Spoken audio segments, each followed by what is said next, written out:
Allah. Saudara sekalian, hadirin hadirat, muslimin muslimat, para asatizah yang dimuliakan Allah Subhanahu wa taala, para ahli jawatan kota masjid yang hadir, Assalamualaikum warahmatullahi wabarakatuh.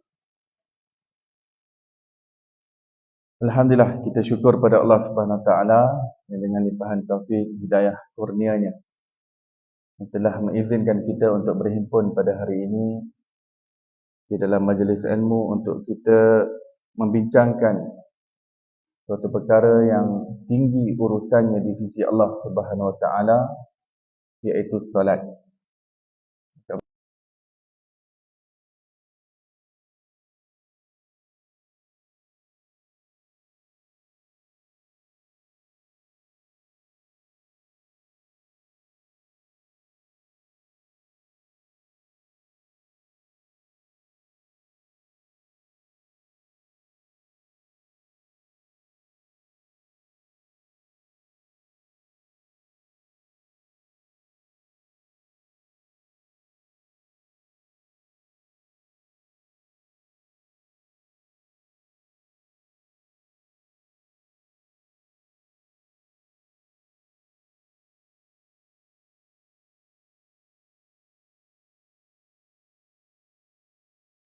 Raih yang patut kita dapatkan di dalam ibadah solat.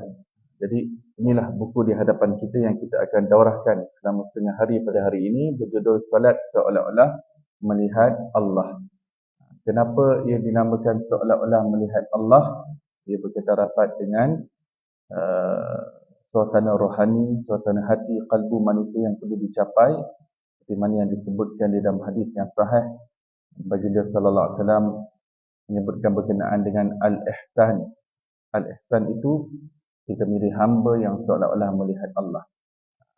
Perkara itu kita akan bincangkan nanti dalam topik yang kita akan go through hari ini.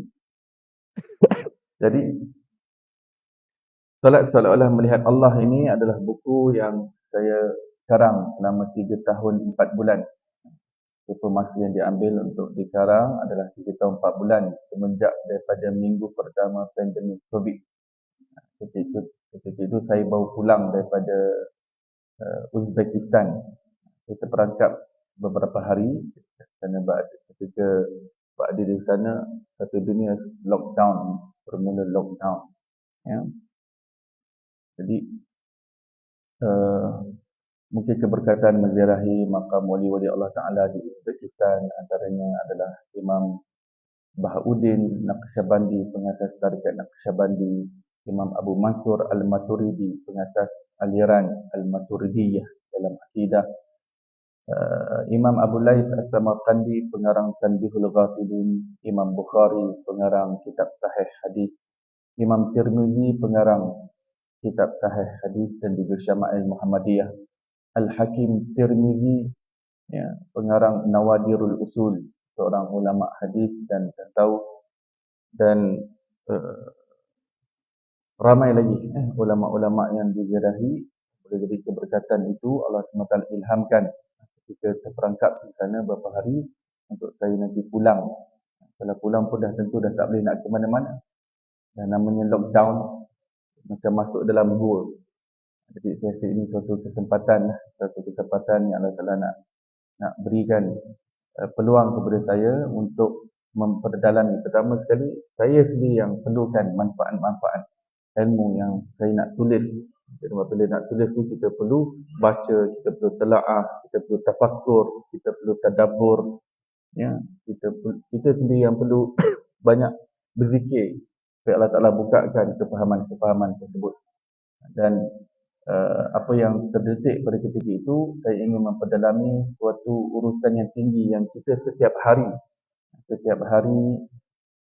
melakukannya, iaitu solat. Ya.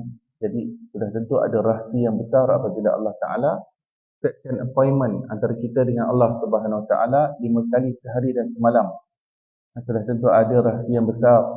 Allah Ta'ala izinkan kita, hamba pacal yang penuh kehinaan, penuh dengan kerendahan ini, untuk masuk dalam istananya, untuk berada dalam balai rongnya. 5 kali sehari dan semalam. Raja mana di dunia ni nak izinkan kita untuk menghadap setiap hari? Sukar sekali.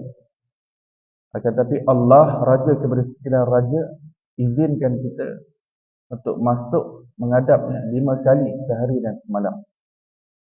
Cuma Allah Ta'ala bagi cuti kepada orang-orang yang keuzuran. Keuzuran ini cukup hatinya itu mengingati Allah Subhanahu Wa Ta'ala. Hatinya sahaja yang menghadap Allah. Fizikalnya tidak perlu salat, tak perlu rukuk, tak perlu sujud.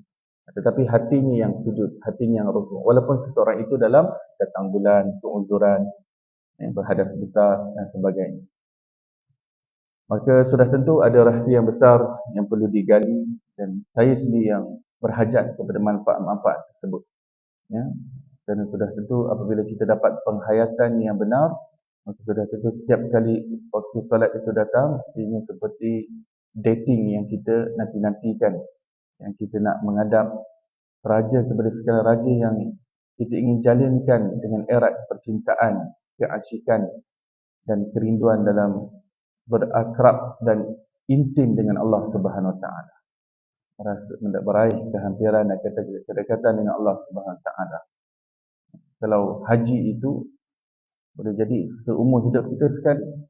Kalau kita belajar tentang rahsia-rahsianya, kita dapat hayati mungkin seumur hidup sekali. Kalau zakat pula, rahsia-rahsianya kita dapat rasai tahun sekali. Itu pun kalau harta kita cukup nisab dan juga haul. Puasa pun tahun sekali. Tapi yang namanya solat, setiap hari, 5 kali dan sehari dan semalam. Sudah tentu, apabila penghayatan jadi lebih mendalam terhadap solat, maka kelazatan dan kemanisan solat itu berlaku selang berapa jam. Selang berapa jam yang Allah Ta'ala setkan appointment. Appointment percintaan antara kita dengan Allah SWT. Takbiratul ihram saja kita masuk dalam istana pertemuan dengan Allah Subhanahu Wa Ta'ala. Baik buku yang di hadapan kita ini, solat seolah melihat Allah, pada asalnya ada lebih kepada manfaat diri saya sendiri. Saya sendiri yang berhajat untuk memahami rahsia solat, hakikat solat, merasakan kemanisan solat, kelazatan kerohanian di dalam solat. Tapi alang-alang sudah menulis untuk diri sendiri, saya juga suka untuk dikongsikan kepada orang ramai, kepada masyarakat, kepada umat Nabi Muhammad SAW. Dan mudah-mudahan ilmu yang terkandung di dalam kitab ini diangkat di tengah-tengah masyarakat. Mudah-mudahan manfaatnya berpanjangan sampai hari kiamat. Mudah-mudahan setelah saya tutup mata kelak buat selama-lamanya daripada dunia ini, mudah-mudahan cahaya manfaatnya terus mengalir di tengah-tengah umat Nabi Muhammad SAW. Baik, salat seolah-olah melihat Allah adalah sebuah buku yang ditulis dalam bahasa Melayu yang merupakan kupasan dan syarahan lanjut secara terperinci kepada sebuah kitab yang asal bahasa Arab yang ditulis oleh seorang ulama keturunan Rasulullah SAW, ulama habaib, bernama Al-Habib Hasan bin Saleh Al-Bahar Al-Jufri. Beliau hidup 200 tahun yang lampau, berasal daripada Hadramaut dan meninggal juga di Hadramaut. Kitab beliau berjudul Salatul Muqarrabin. Salatul Muqarrabin. Kitab ini saya mula kenal kitab ini ketika saya belajar di Hadramaut. Sempatlah belajar di sana tu bersama dengan tuan guru mulia kita, Fazil Ustaz Omar Abdul Aziz. Ketika di Hadramaut, Ustaz pernah dengar Salatul Muqarrabin. Alhamdulillah, saya ketika itu pun terlalu halaqah yang dikondak oleh seorang Habib nama Habib Mustaba. Saya terlalu pasal itu, kata dia ni tengah belajar kitab apa. Jadi beliau buka satu kitab kecil, beliau syarahkan. Dan saya duduk sebentar, terus terpaku hati saya dengan syarahan yang ada dalam kitab tersebut dan apa yang beliau bacakan. Kitabnya memang kecil dan nipis saja, tetapi saya dapat merasakan ada lautan ilmu di dalam. Ketika itu sudah orang kata electrocuted ketika di Hadramaut tersebut. Jadi Salatul Muqarrabin sentiasa berada at the back of my mind. Jadi bila berlakunya pandemik, Jadi file Salatul Muqarrabin dia keluar, dia terangkat. Sampai kita terasa kita ini selayaknya disyarahkan, diberikan terjemahan dalam bahasa Melayu dan dikupas lagi dengan terperinci sebab ramai lagi dapat merasakan lemak manis, kemanisan dan kelazatan ilmu yang ada di dalamnya. Tapi lebih lagi apabila kita dapat amalkan, dapat praktikkan, dapat aplikasikan pada hati kita, kalbu kita, insya-Allah. Jadi sebelum kita mulakan, sudah tentu pada hari ini kita tak dapat habiskan semua sekali. Ya. Jadi apa yang saya lakukan, saya pilih beberapa muka surat yang terpilih lah, yang lebih menjurus kepada rahsia-rahsia solat. Saya tengok berapa banyak yang kita boleh go through pada hari ini, dengan selected pages lah yang saya dah buat.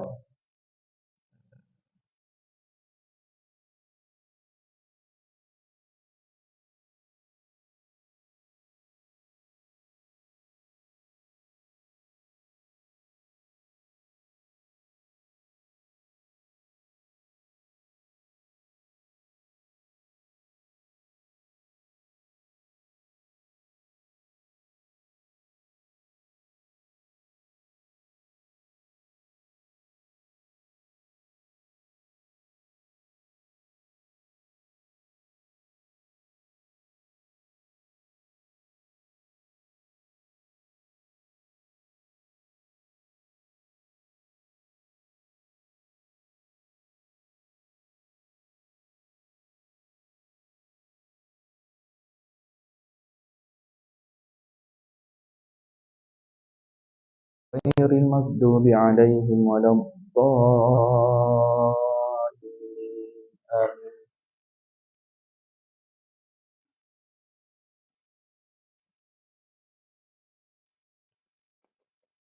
Jadi muka surat depan kitab ini saya pilih khat orang sujud. Ya. Ini saya minta khusus daripada biras saya sendiri, Ustaz Ibal Hanif. Saya tahu beliau mahir dalam khat. Jadi saya minta request yang khusus untuk beliau buatkan khat dalam keadaan sujud. Sebab di di internet ataupun yang dah biasa di tengah-tengah masyarakat, biasanya khat orang tasyahud. Orang tasyahud. Itu sejak tahun 70-an dah ada rasanya. Tapi saya inginkan suatu bentuk posisi yang lebih melambangkan kedekatan seorang hamba dengan Allah Subhanahu Wa Taala, iaitu sujud.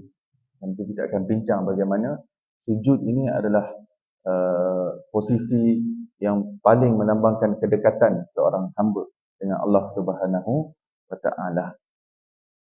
Ada hadisnya. Ya.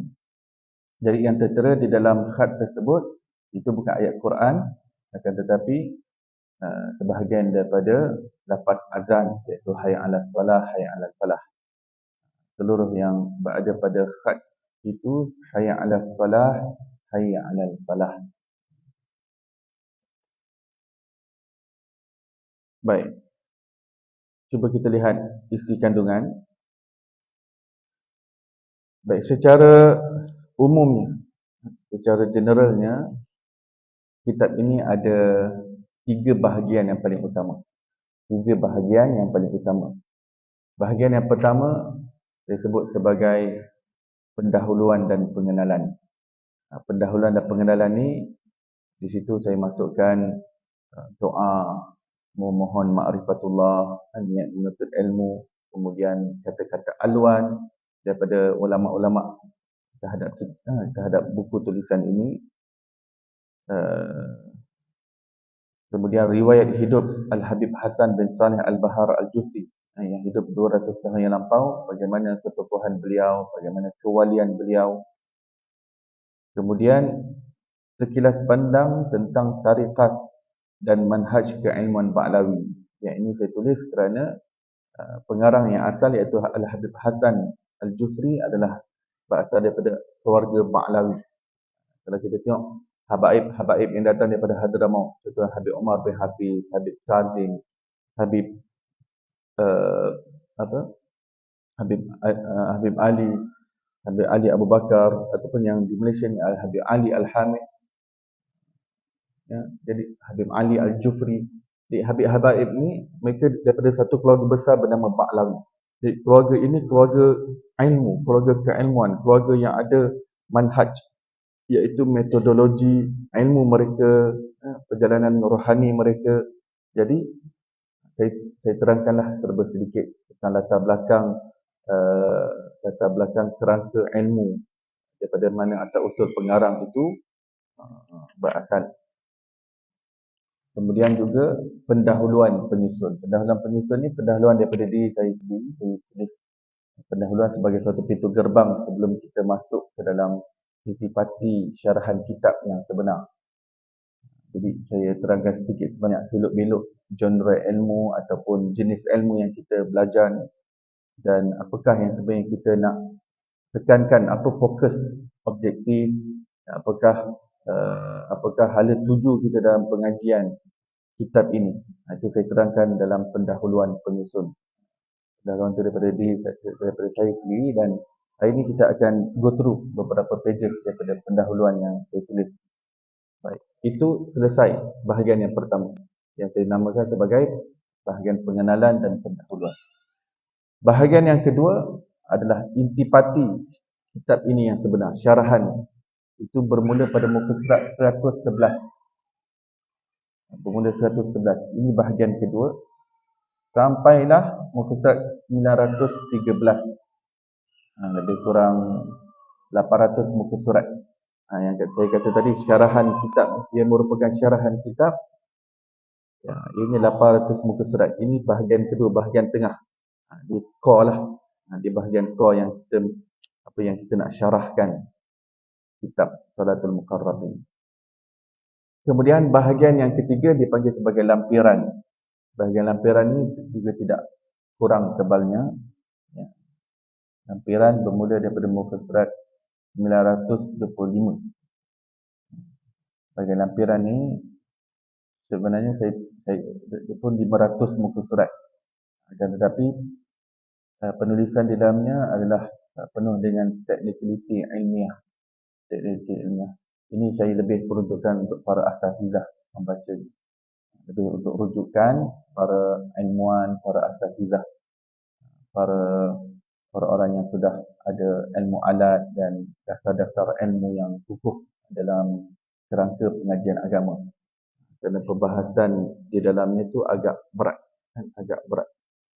Untuk seseorang yang rasanya sudah ada basic di dalam ilmu alat ataupun sudah ada basic dengan ilmu akidah ataupun ilmu makrifat, bolehlah membacanya. Tapi saya lebih peruntukkan bahagian lampiran ini lebih kepada rujukan para ilmuwan, para asatizah. Sebab di sepanjang syarahan kitab yang tengah-tengah tadi, banyak topik-topik penting ataupun pemahaman-pemahaman kunci yang tertentu yang memang digunakan oleh ulama rohani, ulama sufi untuk membincangkan tentang perjalanan qalbu, perjalanan hati menuju Allah SWT. Akan tetapi ada faham-faham kunci itu mempunyai kefahaman yang mendalam dan yang saya tak dapat nak terangkan di tengah-tengah. Kerana itu saya letakkan perinciannya di bahagian lampiran. Tetapi dia menjadi perbahasan yang agak berat kerana ia penuh dengan istilah-istilah dan teknikaliti dan metodologi ilmiah. Dan ini sebab itu saya kata dia lebih diperuntukkan kepada ilmuwan, pada asatizah.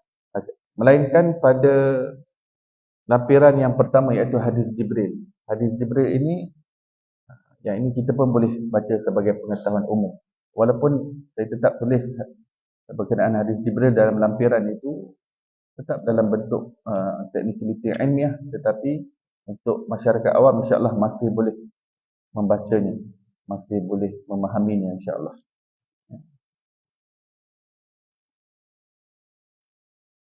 Baik, bismillah.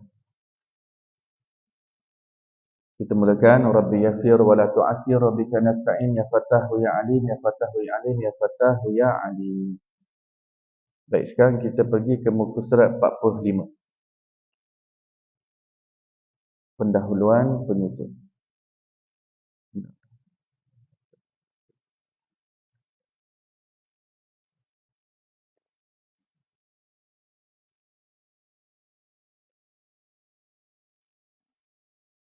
Bismillahirrahmanirrahim. Segala puji bagi Allah, Tuhan semesta alam, pencipta yang mewujudkan manusia agar mengenalnya dan menjadikan solat sebagai mi'raj bagi orang mukmin untuk tiba kepadanya.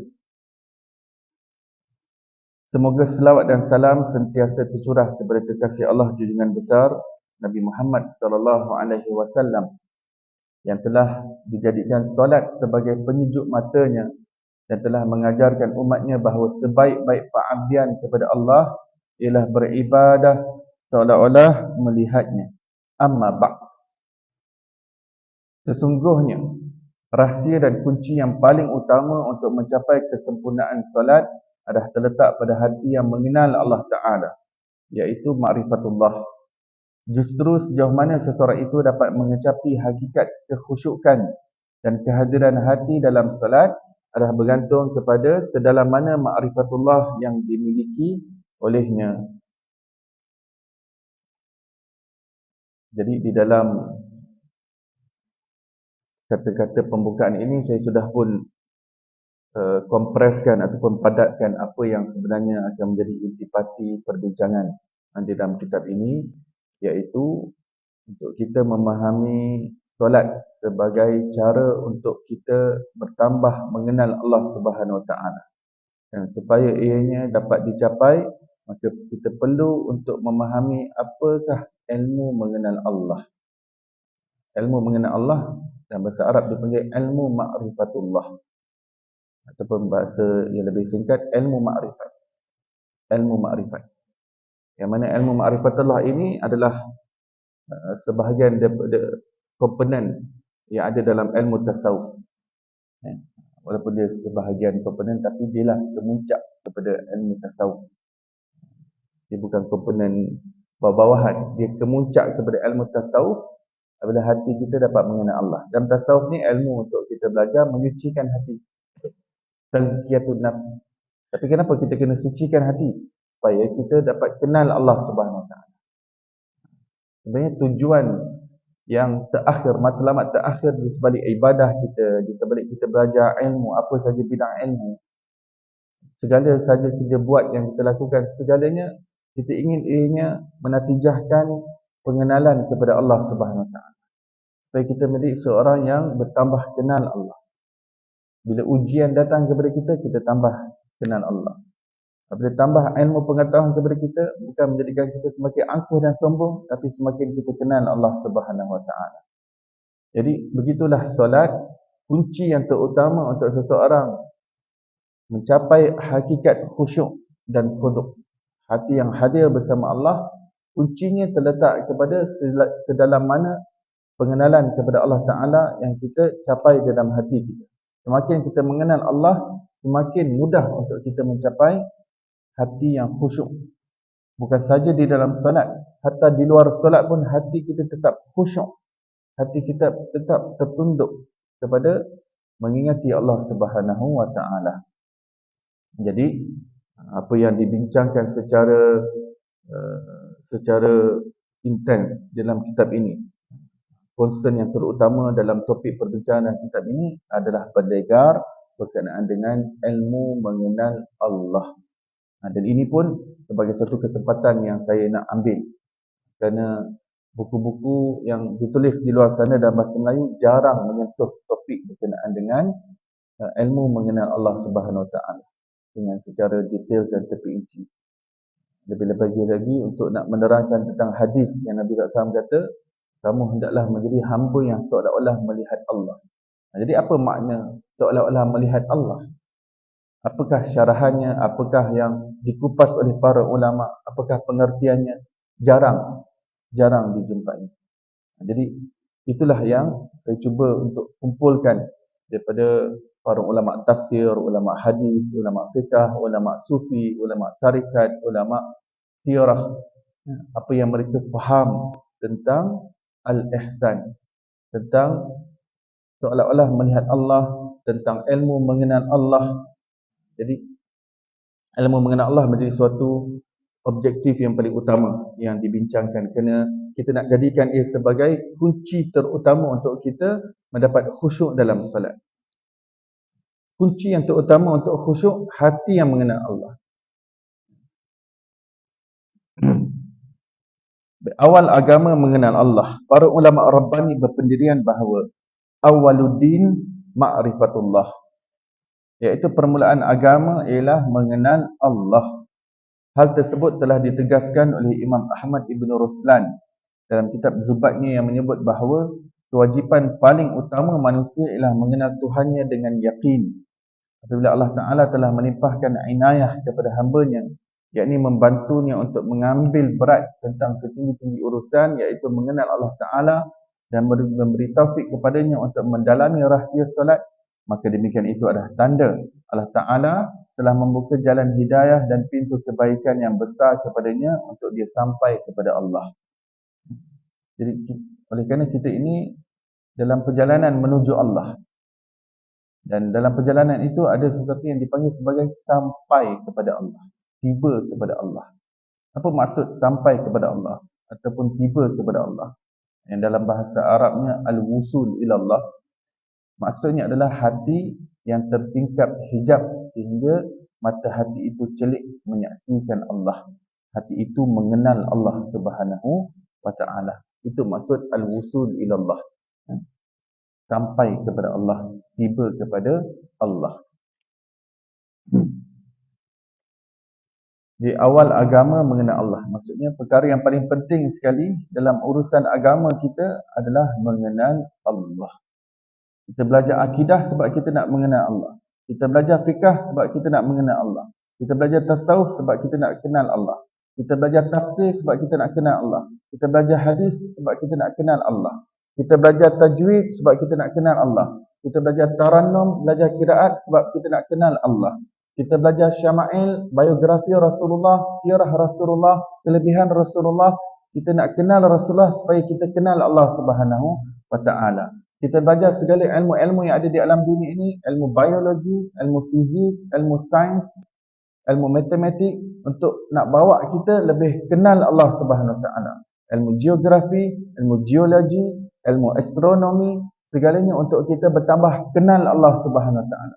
Orang Islam tak belajar tentang sel dan molekul hanya semata-mata kerana sel dan molekul. Tapi kita belajar tentang atom, tentang zarah, tentang gelombang, tentang quark, tentang foton, tentang proton, tentang elektron, tentang nukleus yang ada pada setiap atom, untuk kita bertambah kenal Allah Subhanahu wa Ta'ala.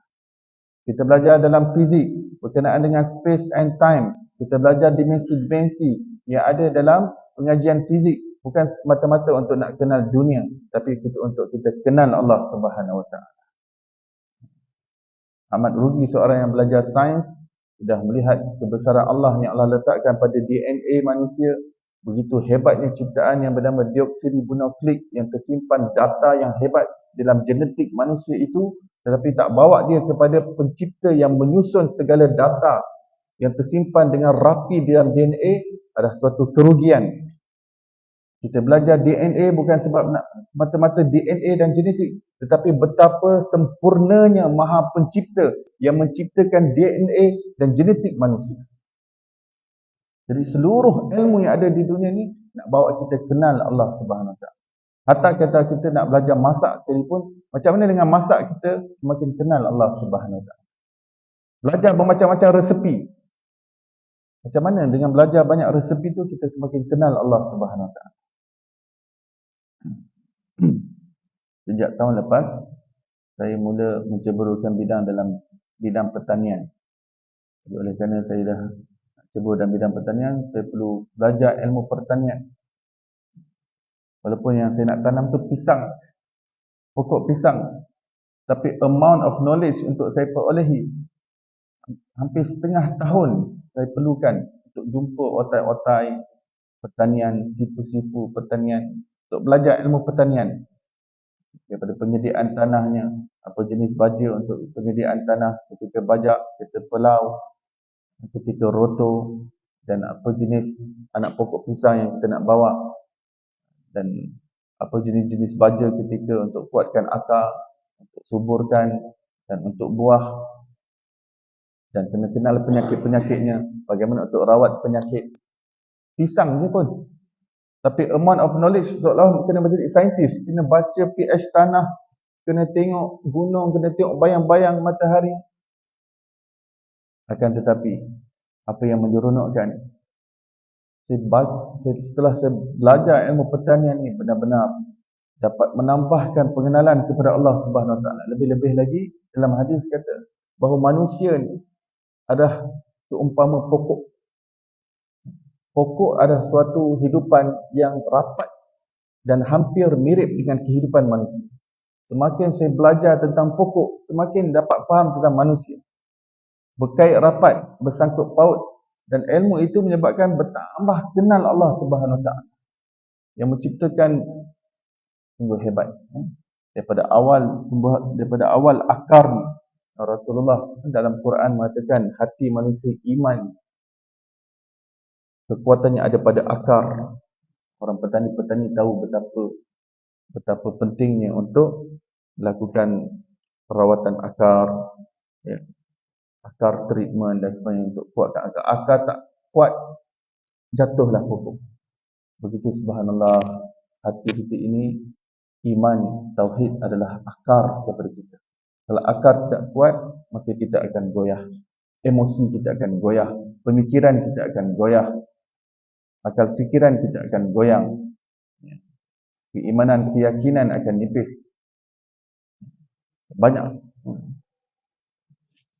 Banyak rahsia-rahsia dalam ilmu pertanian. Contoh, kadang-kadang ada ceramah yang saya buka tentang pertanian saja, akar saja, cerita pasal pokok saja, dan bagaimana melalui pokok kita dapat kenal manusia. Apabila kita kenal manusia, kita kenal Allah Subhanahu Wa Taala. Barang siapa yang mengenal dirinya, maka dia kenal Allah Subhanahu Wa Taala. Baik. Sesungguhnya tidak ada sesuatu yang diwajibkan Allah ke atas makhluknya yang lebih dicintai daripada salat.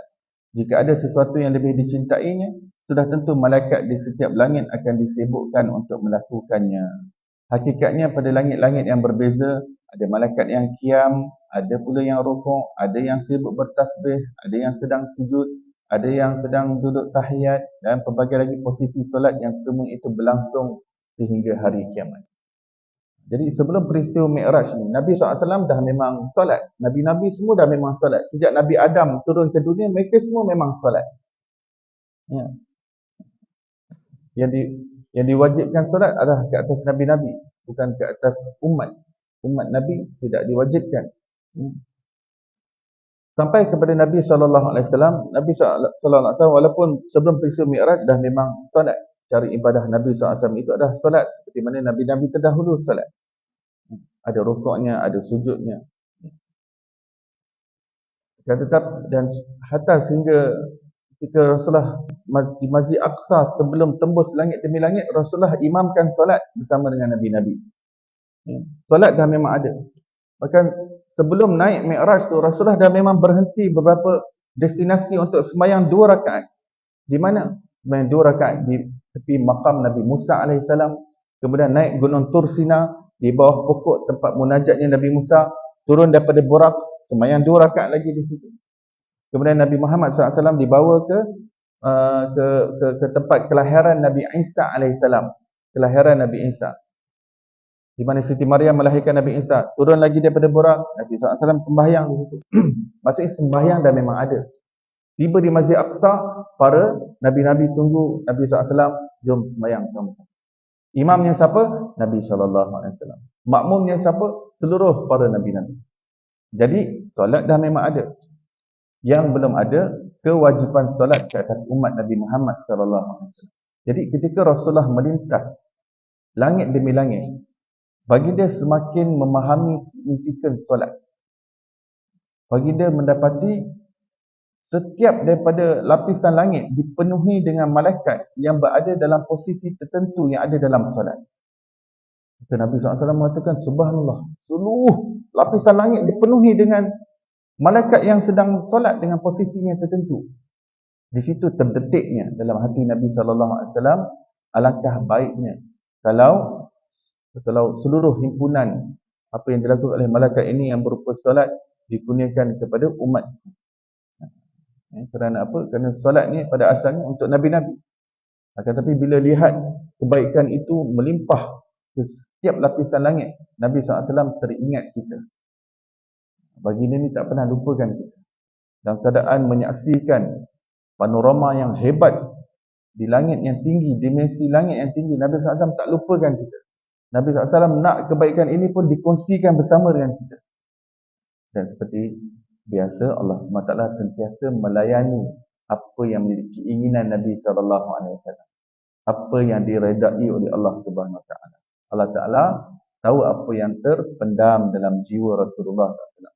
Jadi ketika melepasi Sidratul Muntaha, Allah menghadiahkan Nabi SAW 5 kali waktu salat. Yang pada asalnya Allah bagi 50 waktu menghadap Allah. Tetapi dikurangkan atas saranan Nabi Musa AS, sehingga daripada 50 waktu menjadi 5 waktu. Ya.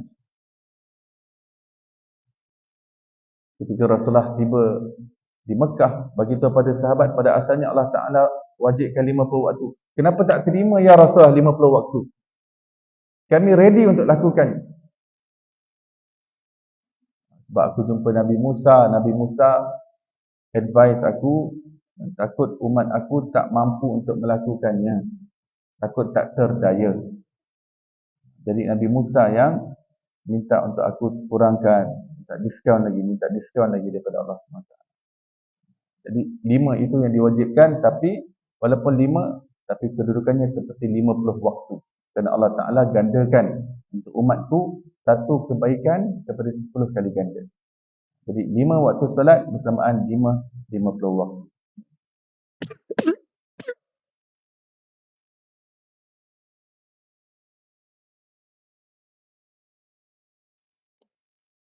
Allah melayani apa yang terpendam dalam jiwa.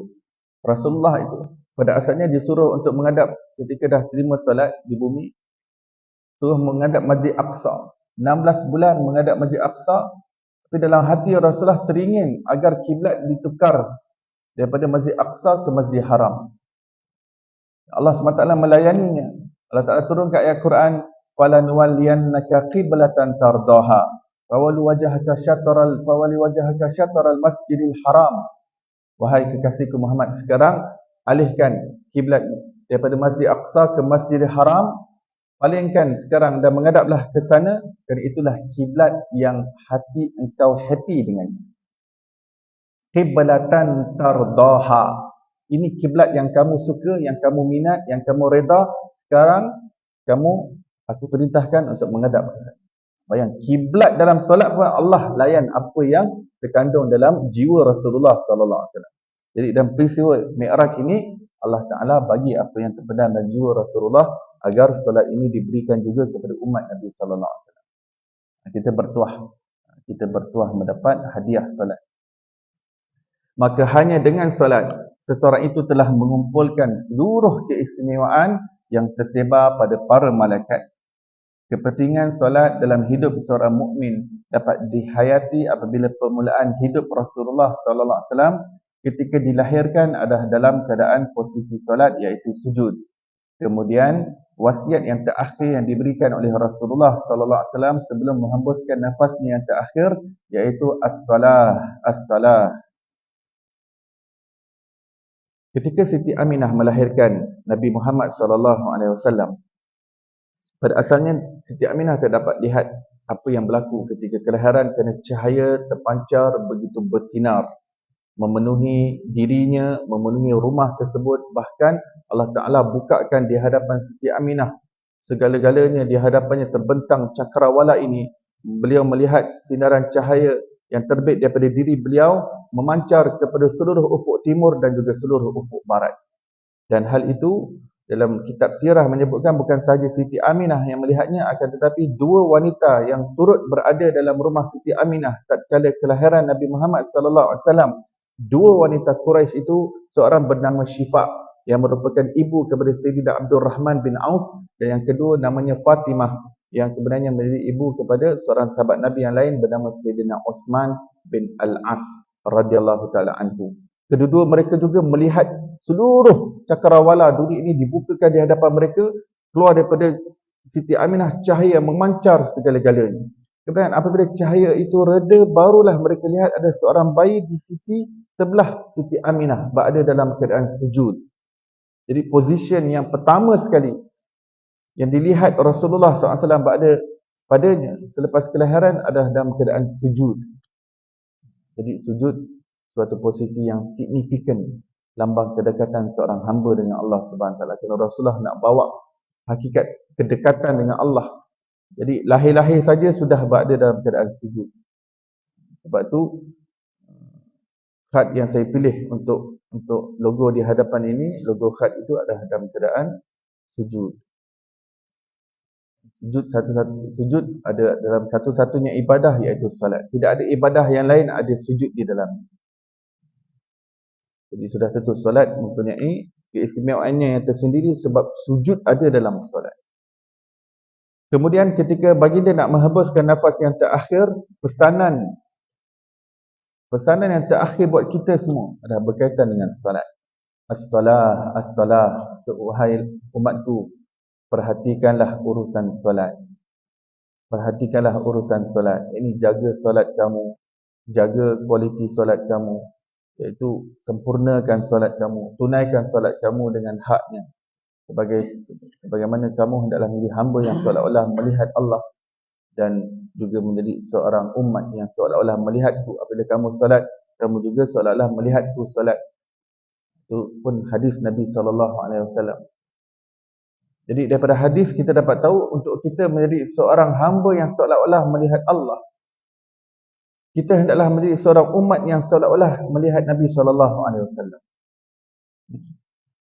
Sebelum kita dapat mencapai anta'budallah ka'annaka tarah, pintunya adalah sallu kama ra'aitumuni usalli.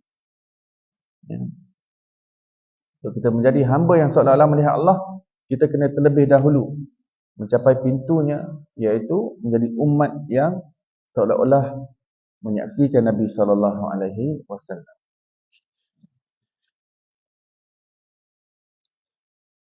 Baik, salat adalah mi'raj bagi mukmin.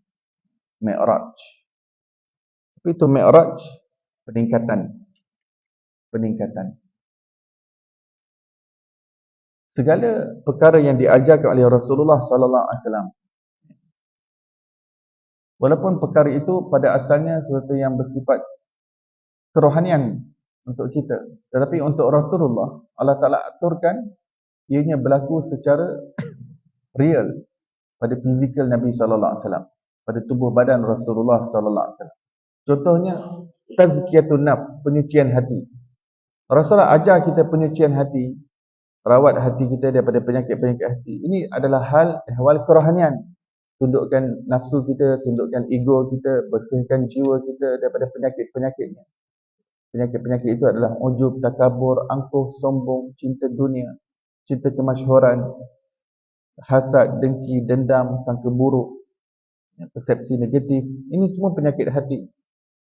Tetapi untuk Rasulullah SAW, penyucian hati yang Allah Ta'ala aturkan untuk baginda adalah berlaku secara physically, bodily, pada tubuh badan Rasulullah SAW.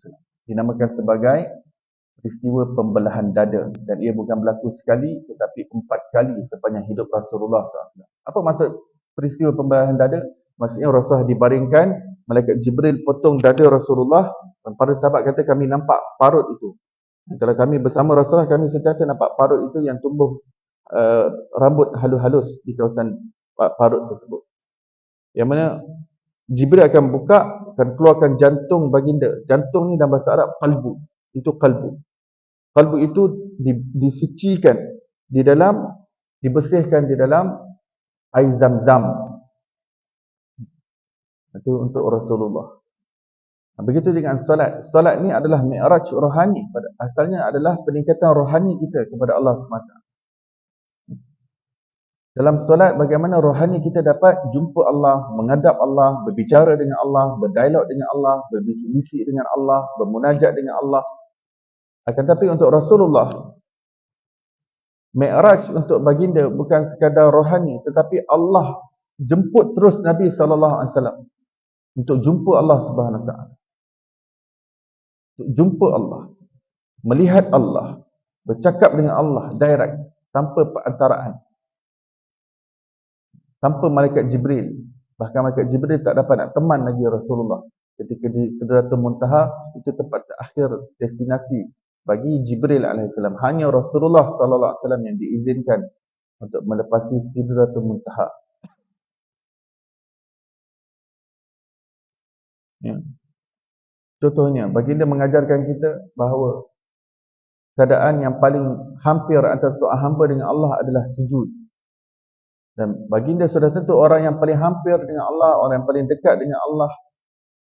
Maka lahir saja baginda sudah dalam keadaan sujud.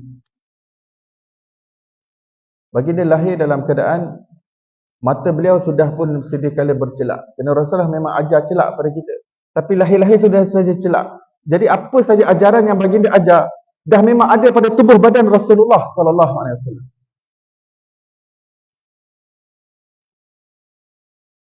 Baginda lahir dalam keadaan sedia kala bercelak. Baginda lahir dalam keadaan sedia kala berkhatan. Memang Rasulullah ajarkan kepada umat Islam untuk berkhatan, baik lelaki ataupun perempuan.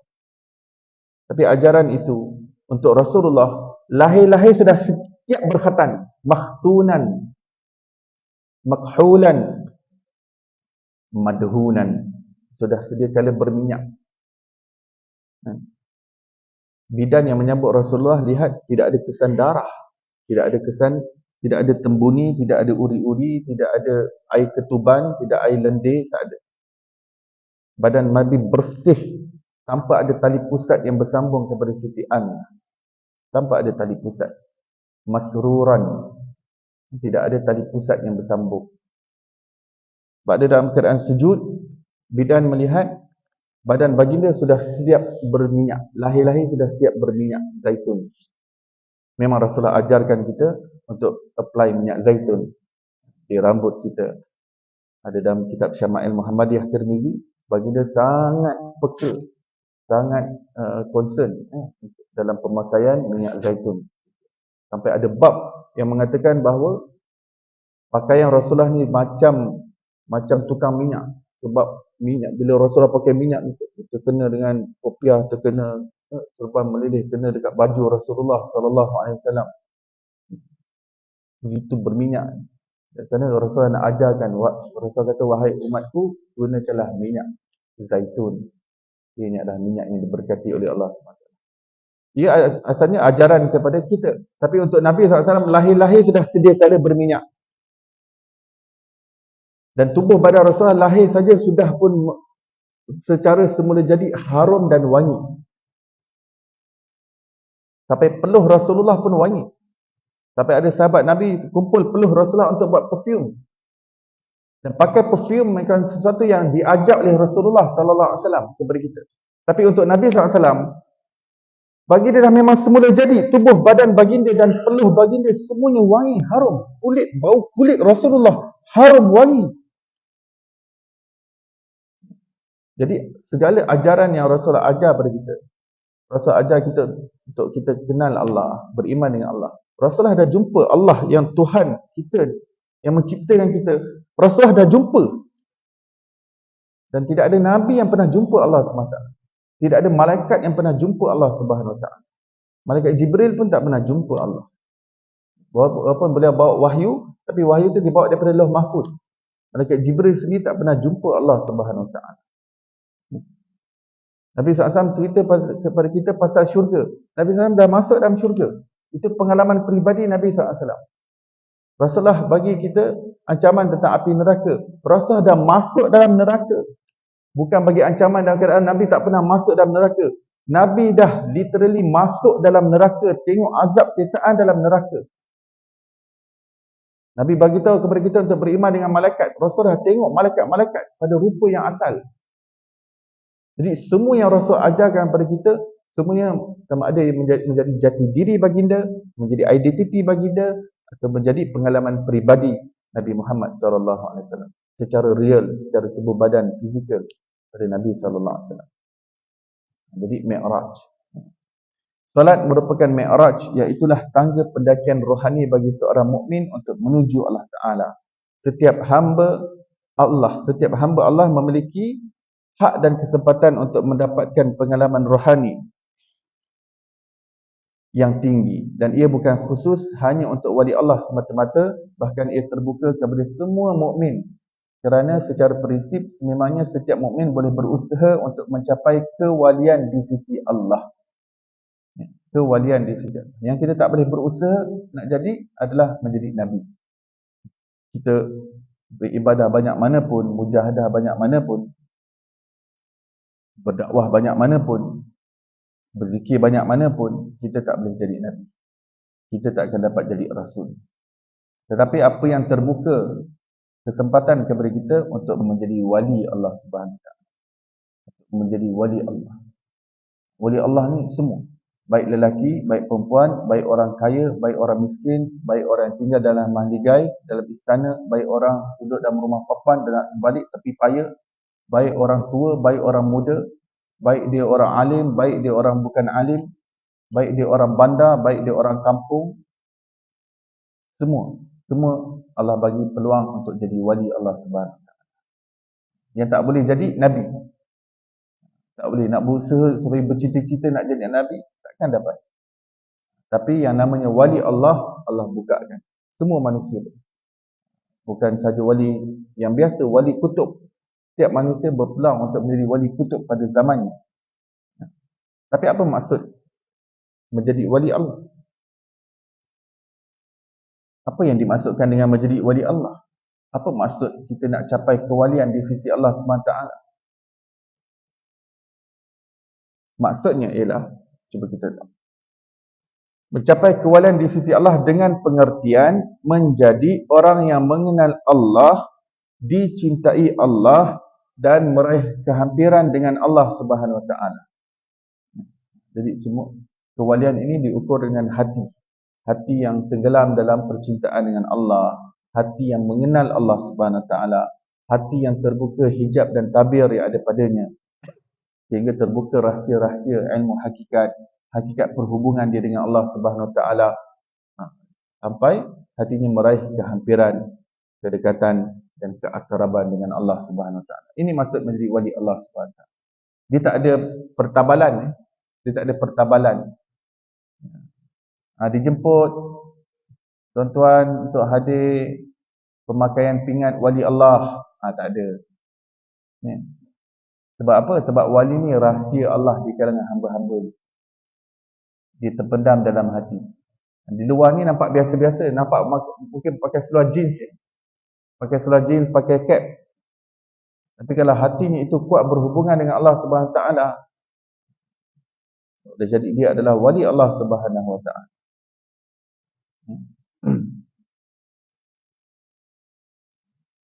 Jadi kita kena sangka baik dengan semua orang, sebab kita tak tahu seseorang itu bila-bila masa boleh jadi wali Allah. Letak, kalau bukan dia sekarang dah jadi wali Allah, boleh jadi esok lusa dia jadi wali Allah. Yang namanya wali Allah ni boleh jadi sehari sebelum dia meninggal, Allah angkat dia jadi wali Allah SWT. Sebab dia urusan hati. Dia ada dalam hati manusia.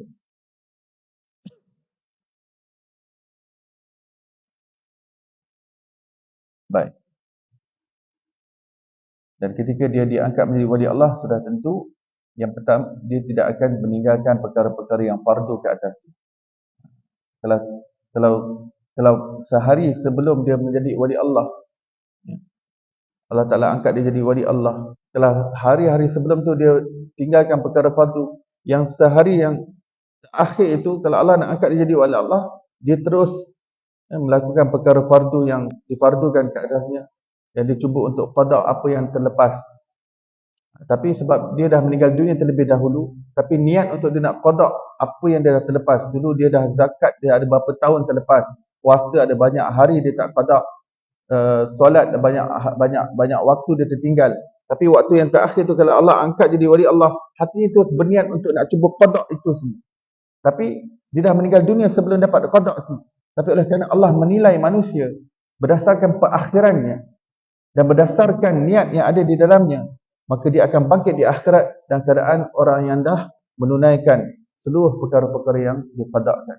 Kalau hari yang terakhir tu dia dah nak menuntut ilmu, untuk nak jadi orang yang berilmu, hari akhirat dia akan bangkit bersama dengan ahli ilmu. Jadi dalam Islam dia tak ada istilah dah terlalu terlewat, dah terlalu terlambat. Never too late. Sebab Allah judge kita ni berdasarkan perakhiran kita. Katakan kita ni sekarang ni umur 60 tahun, katakan 60 tahun. Kita baru nak belajar ilmu agama, yang mungkin fardu ain pun tak lepas lagi selama ni. Tapi kita dah meninggal dunia dahulu. Allah tetap bangkitkan kita sebab kita meninggal dunia dalam keadaan kita, status kita penuntut ilmu. Kita dah memang dah cari majlis ilmu, halaqah ilmu ustaz-ustaz tertentu yang memang kita talaki dengan. Kita dah setkan. Walaupun tak sempat kelas yang pertama pun, tapi kita dah set dah bayar yuran ataupun dah daftar. Tak sempat. Tapi dah meninggal dunia terlebih dahulu. Dia akan bangkit di hari akhirat dalam keadaan dia dah beres ilmu fardu ain. Kalau orang yang tak beres fardu ain ke akhirat, dahsyatnya. Bangkit dalam keadaan kejahilan terhadap ilmu agama yang asas untuk dimiliki. Ini adalah sesuatu yang membebankan dia di akhirat. Akan menyusahkan ketika di neraca mizan. Perhitungannya menjadi lebih rumit dan panjang, lebih lama tempoh masa. Adapun orang yang berilmu ni, kalau dia tak amal pun ilmu dia bersalah. Dia bersalah. Orang yang berilmu, kalau dia tak amalkan ilmu dia bersalah. Tapi dia awal-awal dah dihisap awal. Kalau dia tak lepas masuk ke dalam neraka, dia perlu masuk neraka awal. Orang yang masuk neraka awal, dia akan keluar awal daripada neraka dan masuk syurga awal. Tapi orang yang jahil, orang yang tidak belajar ilmu agama, mereka akan dihisap lebih lambat daripada orang-orang berilmu, walaupun yang tak beramal. Sebab ada hadis yang kata bahawa orang-orang yang berilmu tapi dia tak amal dengan ilmu dia masuk neraka lebih dahulu daripada penyembah berhala. Itu memang ancaman. Tapi bukan bermakna, saya tak naklah belajar ilmu kan saya tak dapat amalkan, masuk neraka lebih dahulu. Sebenarnya dalam hadis tu pun dah terkandung fadilat ahli ilmu. Maksud dia akan dihisap awal di padang mahsyar dalam keadaan kekalutan, huru-hara, kedahsyatan hari kiamat tersebut. Orang yang dapat hisap awal, beres awal, lebih mudah urusan. Kalau dia terpaksa masuk neraka dulu pun, biar dia awal dulu masuk neraka, dia lebih awal masuk dalam syurga. Dan ada kelebihan orang yang masuk syurga awal berbanding orang yang masuk syurga lebih lambat. Cuma saya tak dapat nak terangkan di sini sebab dia akan mengambil waktu nanti. Walhasil ada kelebihan orang yang masuk syurga lebih awal, ya, berbanding orang yang tersangkut lama dekat neraca mizan. Jadi orang yang sengaja biarkan diri jahil terhadap ilmu agama yang wajib dia pelajari, maka perhitungan, perhisaban di neraca mizan menjadi lebih rumit, lebih panjang. Dia akan tertangguh-tangguh. Jadi itu maksud wali Allah. Wali Allah ni sesuatu rahsia yang Allah simpan di kalangan hamba-Nya. Jadi kita kena sangka baik kepada Allah SWT. Sebab seorang itu boleh diangkat menjadi wali Allah hatta ketika hujung usianya. Kalau di pertengahan usia dia Allah Ta'ala angkat jadi wali Allah, sekurang-kurangnya dia amalkan apa yang fardu ke atas. Dan dia mempunyai ilmu yang fardu ain ke atasnya. Tidak ada orang wali Allah yang dia jahil terhadap fardu ain ke atas dia. Tidak ada. Seseorang yang Allah apabila nak angkat dia jadi wali Allah, Allah akan mudahkan dia untuk belajar ilmu yang fardu ain, yang minimum, at least yang minimum lepas beres untuk nak lepaskan dia yang fardu ain. Fardu ain ni ada tiga ilmu. Yang pertama akidah, yang kedua fiqh, ketiga tasawuf. Dan pada setiap ilmu ini ada kadar minimum yang wajib dipelajari oleh setiap mukmin. Ada kadar minimum. Sebab yang kadar ekstra itu untuk orang yang nak jadi alim, ulama, jadi ustaz. Itu bertahun-tahun. Nak habiskan silibus. Tetapi yang namanya yang fardu ain, akidah dia ada kadar minimum. Kadar minimum dia sedikit. Akidah. Fiqh pun sedikit saja. Yang berkaitan dengan pandangan kita je. Kalau kita orang yang solat, wajib kita belajar solat. Kalau kita memang orang puasa, kita kena wajib belajar pasal puasa. Perkara yang membatalkan puasa. Ya. Rukun puasa, rukun mandi wajib, rukun wudu. Perkara yang membatalkan wudu. Ya. Kemudian kalau kita peniaga, kita kena belajar hukum hakam fiqh perniagaan. Kalau kita nak pergi haji, waktu nak pergi haji tu baru wajib kita ikut kursus haji. Ya. Secara intens. Kalau kita masih belum berkemampuan untuk mengerjakan haji, cukup kadar minimum berkenaan dengan haji cukup sikit je untuk kita tahu bila yang namanya kita ini berkemampuan untuk wajib ke atas kita menunaikan haji. Kadar itu saja. Jadi hukum hakam fiqh pun. Tetapi Imam Ghazali kata ilmu tasawuf pun ada minimum yang wajib kita pelajari, akan tetapi untuk keselamatan hati kita, hendaklah kita terus bergelumar dengan ilmu tasawuf sepanjang hidup kita sampai akhir hayat kita. Ilmu tasawuf ni tak ada tebingnya. Imam Ghazali kata aku tak nampak tebing penghujungnya. Pada ilmu akidah dan ilmu fiqh, Imam Ghazali kata aku nampak tebingnya, aku nampak batasan penghujung. Tapi ilmu tasawuf tak ada batasan. Sebab apa? Dalam ilmu tasawuf itu terkandung ilmu mengenal Allah. Dan Allah ini zat yang tidak ada batasan, tidak ada limit.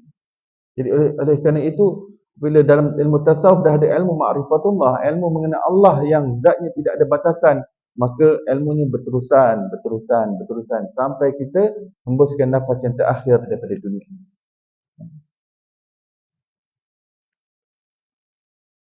Al-Habib Ahmad bin Sumaid rahimahullah berkata, setiap orang mempunyai kebarangkalian untuk menjadi wali kutub untuk zamannya atau Fir'aun untuk zamannya. Imam Haddad rahimahullah menyebutkan bahawa seseorang yang hatinya benar-benar jujur menuju Allah, maka pada setiap waktu yang berjalan, makrifatnya akan sentiasa bertambah dari masa ke semasa sehinggalah dia keluar daripada dunia ini.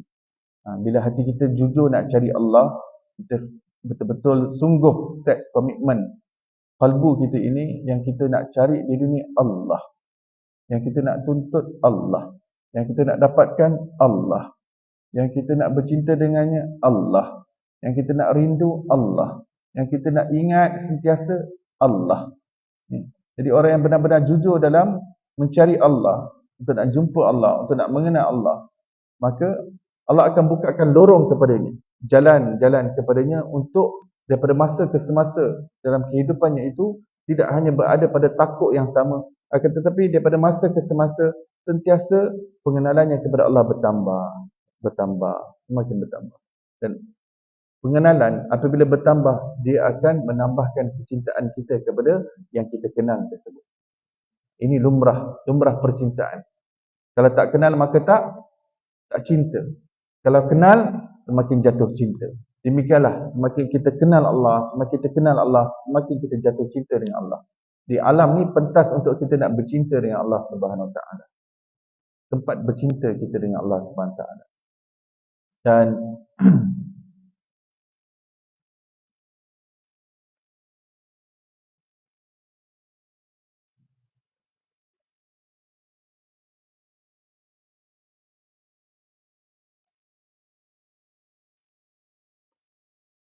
dan apa itu ilmu mengenal Allah? Maksudnya, baik kita nak cinta Allah tu, kita kena kenal Allah Subhanahu Wa Taala. Apa ilmu mengenal Allah? Itulah yang dimuatkan dalam buku. Semuanya. Semua di dalamnya, setiap helaiannya, setiap lembarannya terkandung ilmu mengenal Allah SWT. Segala poin-poin yang penting dalam ilmu mengenal Allah, semua ada dalam lembaran-lembaran yang ada dalam kitab di hadapan kita ini, insya-Allah. Ya. Baik, seseorang yang mengenal Allah ialah orang yang menghadap Allah dengan hatinya yang sihat sejahtera, sebagaimana firman-Nya, yauma la yanfa'u malun wala banun illa man atallaha biqalbin salim. Pada hari di mana tidak bermanfaat harta dan anak-anak, iaitu di hari akhirat, melainkan seseorang yang menghadap Allah dengan hati yang sejahtera, qalbun salim. Baik, kelezatan rohani dalam solat. Seseorang yang masih belum merasakan kemanisan solat adalah kerana hatinya sedang sakit lantaran tidak mengenal Allah. Sebagaimana seorang yang sakit apabila diberikan makanan yang lazat kepadanya, dia tidak dapat merasai kelazatannya kerana kehilangan selera sebab sakit yang dihidapi. Kita ni kadang pening sikit pun dah hilang selera nak makan. Demam sikit pun dah hilang selera nak makan. Apa ni? Sakit gusi sikit dah hilang selera nak makan. Jadi bukan sebab masalah makanan tu, masalah sakit yang ada pada kita. Demikianlah keadaan seseorang yang hati rohaninya sakit. Dia tidak merasa terhibur dengan solat, serta tidak dapat merasai lemak manis dan keseronokannya. Seseorang yang berjalan menuju Allah tidak mungkin membiarkan hatinya berkubang dengan pelbagai penyakit. Hati yang sedemikian berhajat kepada penawar yang berupa limpahan cahaya daripada Allah Ta'ala agar hatinya terbuka untuk mengenal pencipta. Penawar kepada segala penyakit hati, penawar yang universal, penawar yang mencakupi semua sekali penyakit hati, iaitu mengenal Allah. Kalau kita nak tackle setiap satu penyakit hati tu memang ada cara rawatan yang berbeza-beza. Rawatan penyakit ujub, penyakit hasad, dengki, dendam, angkuh, sombong, ego, panas baran. Semua tu ada rawatan yang secara individual yang terasing. Akan tetapi ada satu penawar yang boleh kongsi semua sekali, yang boleh rawat semua sekali penyakit hati, iaitu mengenal Allah Subhanahu Wa Taala. Jadikan hati kita hati yang mengenal Allah.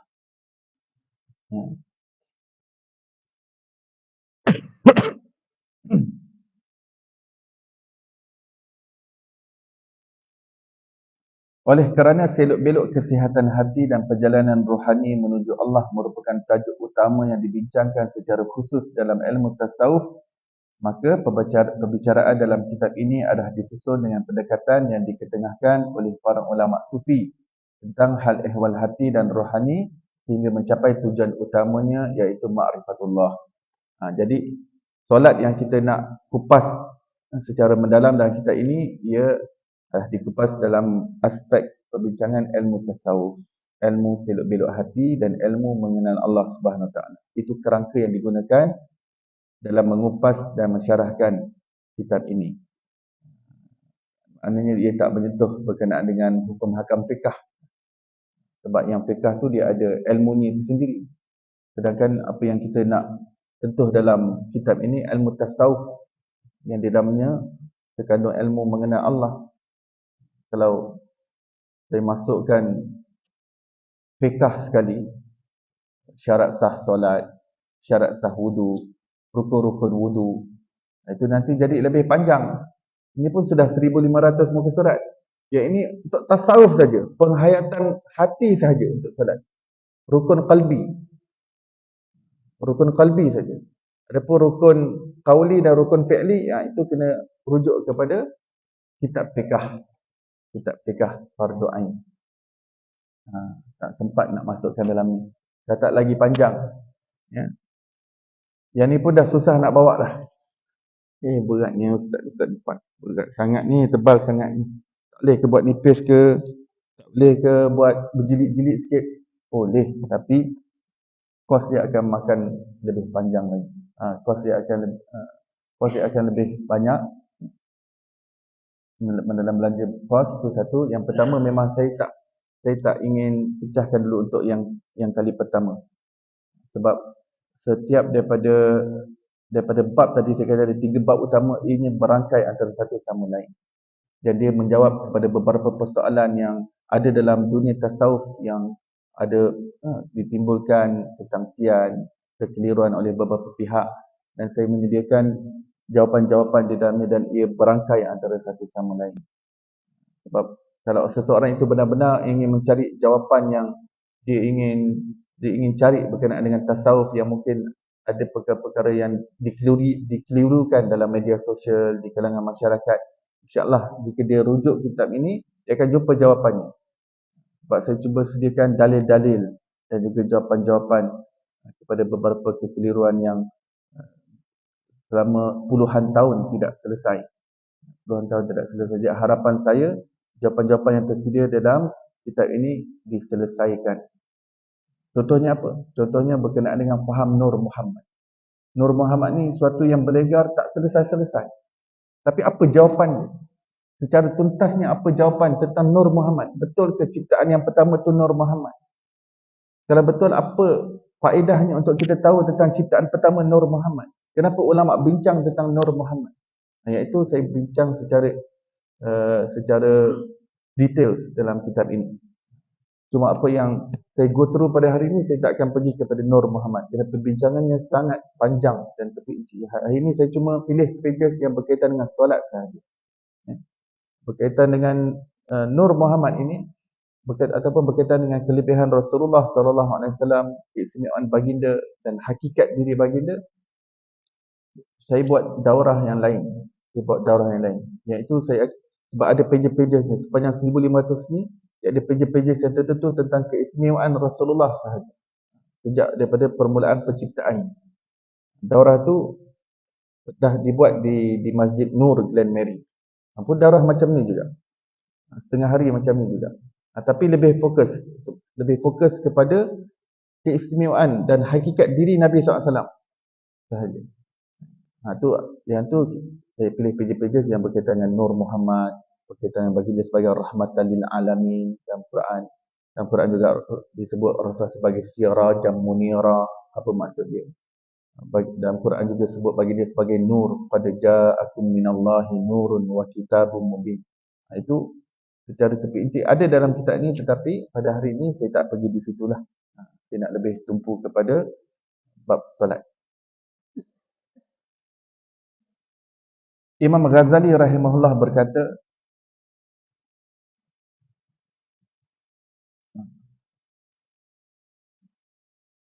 telah terzahir kefahaman kepadaku bahawa perkara yang paling istimewa secara khusus dalam tasawuf ialah suatu pencapaian yang tidak dapat dicapai hanya sekadar menerusi proses pembelajaran ilmu. Sekadar belajar teks ilmu secara zahir tak dapat nak capai. Sebaliknya hanya dapat dikecapi menerusi deria rasa rohani, iaitu zauqi, hal keadaan batin dan perubahan sifat.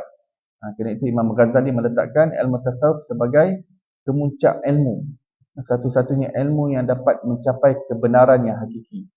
Adapun yang kita belajar melalui teks, pembelajaran, proses ta'lim wa ta'lum, itu untuk kita faham teks dan konteks saja.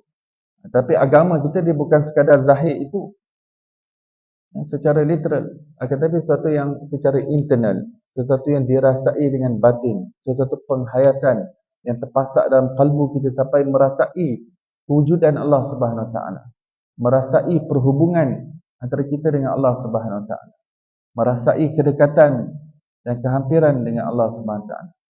Jadi dia bukan sekadar akal sahaja untuk memahami ilmu-ilmu dan info-info maklumat tentang pengetahuan, akan tetapi sesuatu yang dapat dirasai dengan deria batin. Dengan itu, deria rasa rohani iaitu zauqiyah dapat diaktifkan dalam hatinya, seperti mana yang diisyaratkan dalam sabda Rasulullah SAW yang menyebut, "Dzaqa ta'mal iman man radiya billahi rabba bil islami dina bi sayyidina Muhammadin rasula." Telah merasai kemanisan iman siapa? Iaitu orang yang reda kepada Allah sebagai Rabb, Islam sebagai agamanya, dan Nabi Muhammad SAW sebagai Rasulnya. Maksudnya iman tu adalah sesuatu yang dapat dirasai. Nak bagi tahu kita, deria rasa kita ni bukan sekadar di lidah ni, tapi rohani kita ada deria rasanya yang tersendiri. Deria rasa itu apabila diaktifkan, dapat rasa kemanisan solat, dapat rasa kemanisan ibadah, dapat rasa kemanisan baca Quran, dapat rasa kemanisan zikrullah, dapat rasa kemanisan tolong orang, kemanisan menuntut ilmu, dapat rasa kemanisan-kemanisan tersebut. Penghayatan Al-Ihsan merupakan roh solat.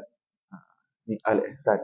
Ini merujuk kepada judul kitab yang diletakkan, iaitu solat seolah-olah melihat Allah. Jadi seolah-olah melihat Allah ni, itulah yang Rasul sebut sebagai Al-Ihsan, definisi Al-Ihsan.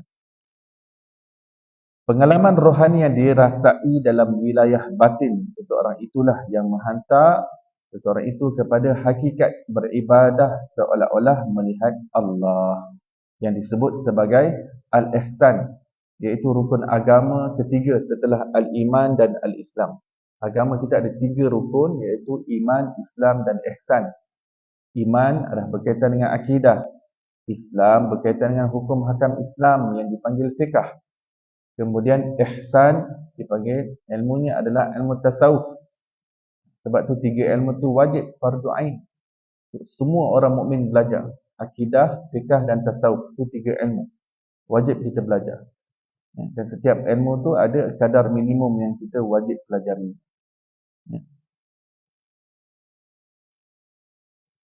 Ketahuilah bahawa ibadah solat akan menjadi sah apabila seseorang mempunyai iman dan Islam. Namun, sesuatu ibadah yang sah belum tentu diterima Allah, melainkan dirinya mencapai al-ihsan.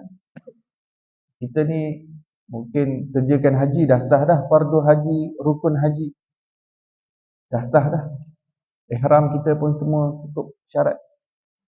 Tapi adakah semestinya kita dapat haji yang mabrur? Tidak. Haji yang mabrur tu terletak kepada hati manusia. Ihsan. Jadi apa yang berkaitan dengan hati itu al-ihsan. Sebab tu ilmu tasawuf nama lainnya boleh disebut ilmu al-ihsan. Sebab ilmu tasawuf yang ulama karang kitab-kitab tasawuf ni semua nak menerangkan, semua kembali kepada induk ni. Induk kuncinya iaitu al-ihsan. Seolah-olah melihat Allah. Begitu juga solat. Solat ni boleh jadi seorang dah tunaikan solat dah sah, tapi tak sebenarnya solatnya itu diterima Allah. Kalau dia tak khusyuk dalam solat, tak ingat Allah dalam solat, dia banyak fikir pasal dunia, pasal makhluk dalam solat, maka solatnya sah tapi solatnya tak diterima oleh Allah SWT. Jadi ibadah kita ni sah ada sesuatu yang lain, penerimaan daripada Allah ada sesuatu yang lain. Jadi kita bukan sekadar ibadah kita nak sah semata-mata, tapi kita nak penerimaan daripada Allah. Kita nak kabuliat daripada Allah. Kita nak makbul, amalan yang makbul di sisi Allah, amalan yang diterima oleh Allah. Betul Rasulullah ajarkan doa, Allahumma inni as'aluka ilman nafi'an wa rizqan wasi'a wa amalan mutaqabbala. Ya Allah, aku memohon kepadamu ilmu yang bermanfaat,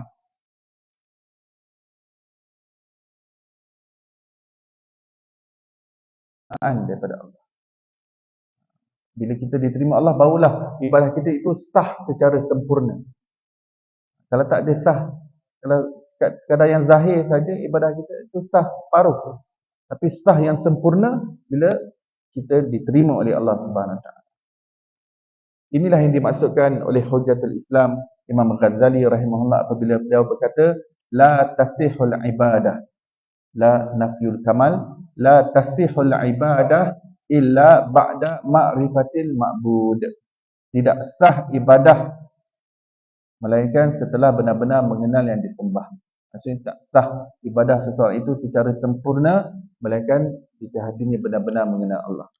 Sebab orang yang mencapai hakikat ikhlas dalam salat adalah hati yang benar-benar mengenal Allah.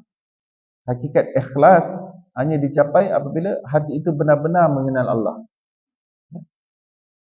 Makna al-ihsan adalah seperti yang telah dijelaskan oleh Rasulullah SAW dalam hadis Jibril yang diriwayatkan oleh Sayyidina Umar Al-Khattab radhiyallahu anhu. Beliau berkata, qala fa akhbirni 'anil ihsan, qal an ta'budallah ka'annaka tarah fa illam takun tarahu fa innahu yarak. Dan Jibril alaihissalam bertanya, wahai Muhammad, beritahukan kepada aku tentang al-ihsan. Nabi Muhammad sallallahu alaihi wasallam menjawab, hendaklah engkau beribadah kepada Allah seolah-olah engkau melihatnya. Kalau engkau tidak mampu melihatnya, maka sesungguhnya dia melihatmu. Ini intipati kepada tasawuf. Intipati kepada tasawuf.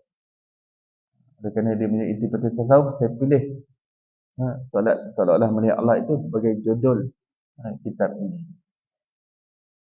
Syah Waliullah Dehlawi menyatakan bahawa roh solat adalah terletak pada hakikat al-ihsan sebagaimana hadis di atas. Jadi mana kita tahu jasad tanpa roh maka ini tak sempurna. Ya. Jasad tanpa roh tak bernyawa. Demikian Kalau kita dah lakukan solat secara zahir, itu hanya jasad saja. Tapi kalau tak ada roh, maka solat kita tak hidup di sisi Allah SWT. Takut solat kita ni tak diterima, jadi macam kain buruk saja yang dicampak balik kepada kita. Apabila solat tu tak diterima. Walaupun solat tu sah, tapi solat tu di sisi Allah umpama seperti kain buruk yang Allah suruh malaikat campak balik kepada Tuhan. Sebab solat ni dipersembahkan dalam keadaan yang cacat cela. Hatinya tak ingat Allah. Dia solat tapi hatinya, fikirannya menerawang. Fikir tentang dunia, tentang nak makan apa lepas ni, nak masak apa lepas ni, apa barang kat dapur tak cukup, kunyit ada lagi ke tak, garam cukup lagi ke tak. Sedangkan dia sedang menghadap Allah Subhanahu Wa Taala, tapi dia sedang fikir kunyit dalam solat dia. Dia fikir pasal kitchen dan kitchen. Kitchen nak cuti mana? Vacation mana? Cuti. Chicken dan kitchen. Banyak benda dia fikir dalam solat dia. Dalam keadaan dia dalam istana pertemuan dalam Allah. Dalam balairung Allah Subhanahu Wa Taala, menghadap raja kepada sekian raja. Jadi Syekh Waliullah Dehlawi mengatakan bahawa ruh solat adalah terkandung pada apa yang terkandung dalam al-ihsan. Itu bagaimana kita melihat solat seolah-olah melihat Allah. Bagaimana kita kerjakan solat seolah-olah melihat Allah. Tapi apa maksud seolah-olah melihat Allah? Itulah yang dibincangkan secara intens dalam kitab ini. Dan kitab-kitab di luar sana, kita lihat banyak yang membincangkan secara tepi inci berkenaan hadis al-ihsan. Tapi kita ini, saya menggunakan kesempatan pandemik itu, tak keluar ke mana-mana. Duduk dalam rumah. Jadi itu Allah mengizinkan saya untuk cek apa yang ulama bincang tentang seolah-olah melihat Allah. Kalau nak cari satu buku khusus tak jumpa. Susah nak cari. Tapi saya masukkan ilmu-ilmu seolah-olah melihat Allah, pengertiannya, kefahamannya, penghayatannya dalam kitab ini. Dan dengan itu dapat mengisi kelompongan. Dia jadi satu sumbangan ilmu bila kita dapat isi kelompongan. Bila suatu perkara yang penting tapi tak dibincangkan secara tepi inci. Maksud saya tentang hadis al-ihsan. Adapun kitab-kitab tasawuf semua ni, yang banyak kitab-kitab tasawuf ni semua sebenarnya nak terangkan al-ihsan. Tapi tak disebutkan secara vivid, secara jelas. Sebenarnya semua kitab-kitab Ihya Ulumuddin, kitab semualah ilmu makrifat ke, ilmu hakikat, semua ilmu tasawuf semua nak terangkan, semua balik pada al-ihsan itu sendiri. Jadi apa yang saya lakukan dalam buku ini, saya tackle hadis itu sendiri. Apa yang ulama syarahkan tentang hadis tersebut. Apa yang ulama sentuh tentang hadis al-ihsan tersebut. Itu sahaja. Kalau ada judul lain yang saya nak namakan kitab ini, saya nak namakan dengan kitab dengan nama Syarah Hadis Al-Ihsan. Syarahan Hadis Al-Ihsan.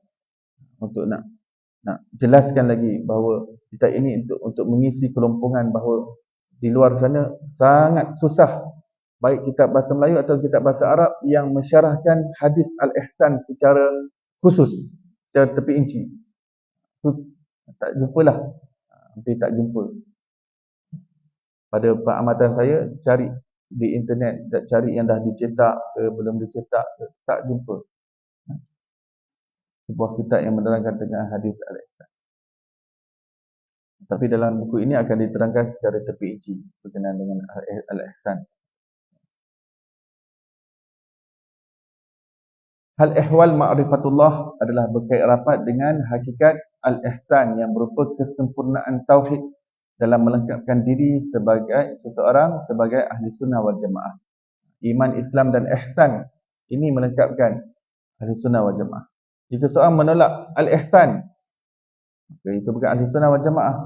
Jika seorang menolak iman Islam, dia hanya amalkan iman dan ihsan saja, pun bukan ahli sunnah wal jamaah. Ahli sunnah wal jamaah yang gabungkan tiga-tiga praktik tersebut dalam diri kita, iaitu iman, Islam dan ihsan. Akidah, fikah dan tasawuf.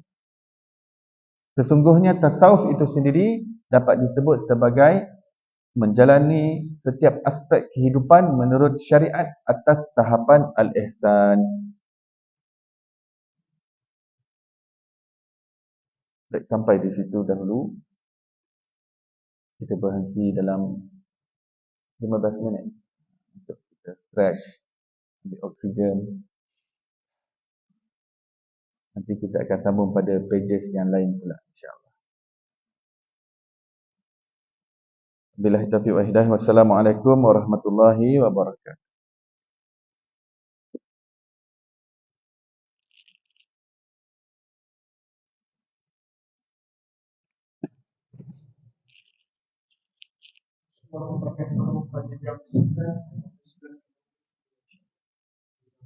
Harap jangan ada yang meninggalkan malam hati itu.